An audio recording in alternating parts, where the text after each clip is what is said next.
Oke,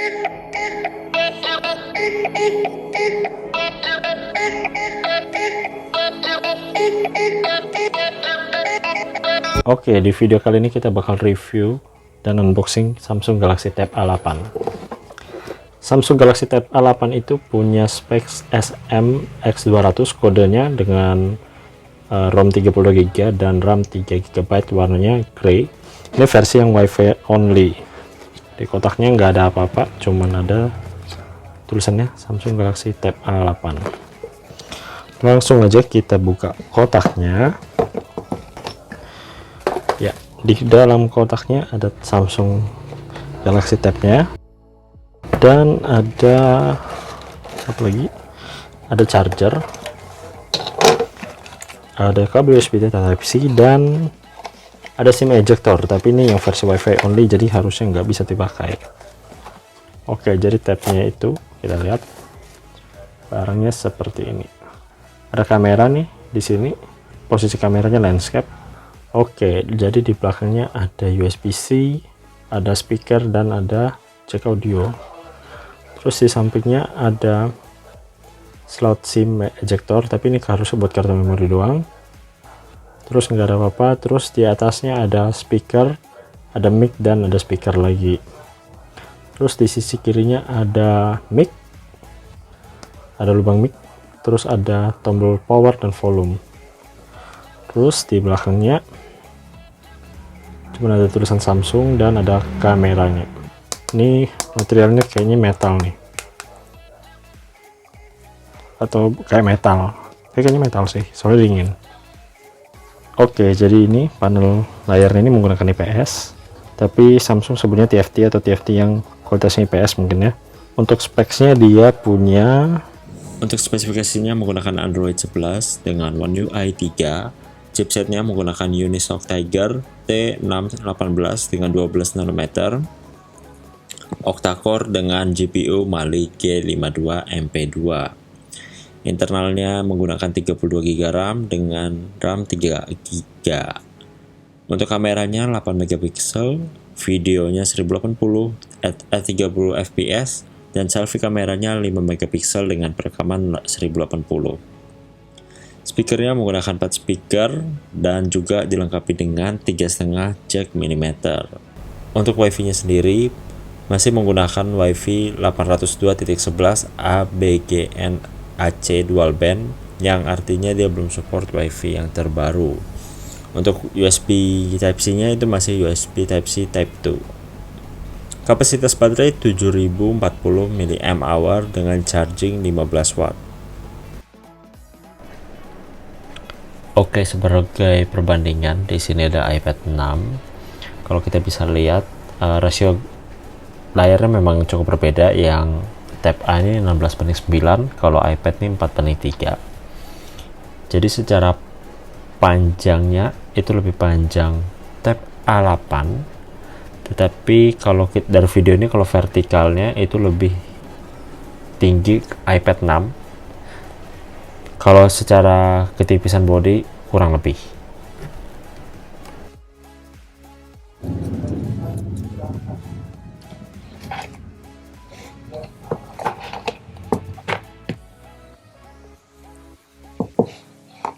Ini posisinya kurang lebih ya, tipisnya juga kurang lebih. Terus kalau di keyboardnya iPad dia jadinya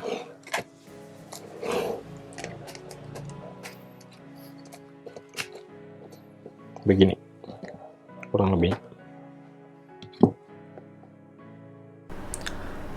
Jadi walaupun dia punya slot SIM, itu cuman untuk kartu memori ya, nggak ada untuk SIM-nya kecuali beli versi yang LTE.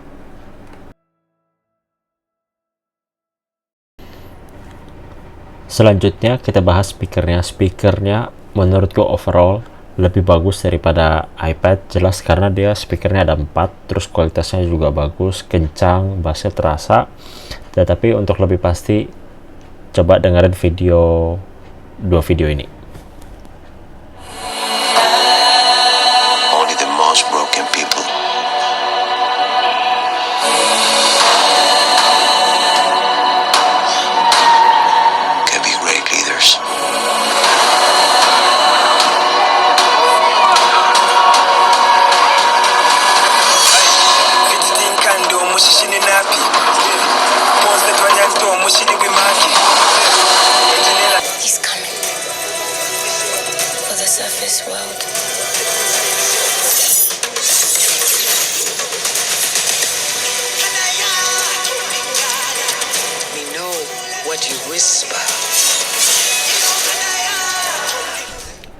Nah, gimana guys? Kira-kira mana yang suaranya lebih bagus, mana suaranya yang lebih kencang? Kurang lebih posisi mic-nya mirip-mirip sih.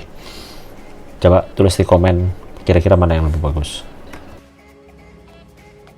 Selanjutnya aku mau bahas tentang productivity, tentang apps yang running kira-kira lebih nyaman yang mana. Mari kita simak. Jadi hal pertama yang aku mau bahas itu pertama ada aplikasi pesan. Cuman aplikasi pesannya ini sebenarnya sinkronisasi dari handphone kamu. Jadi ini kurang lebih cara kerjanya sama dengan iMessage di iPad dan iPhone. Selanjutnya masuk ke pengalaman mengetik. Jadi kalau menurutku pengalaman mengetiknya ini sebenarnya sedikit kurang nyaman dibanding iPad karena posisi layarnya yang lebih pipih itu buat tombol-tombolnya lebih kecil dari jari dibanding iPad, atau mungkin karena aku lebih terbiasa pakai iPad.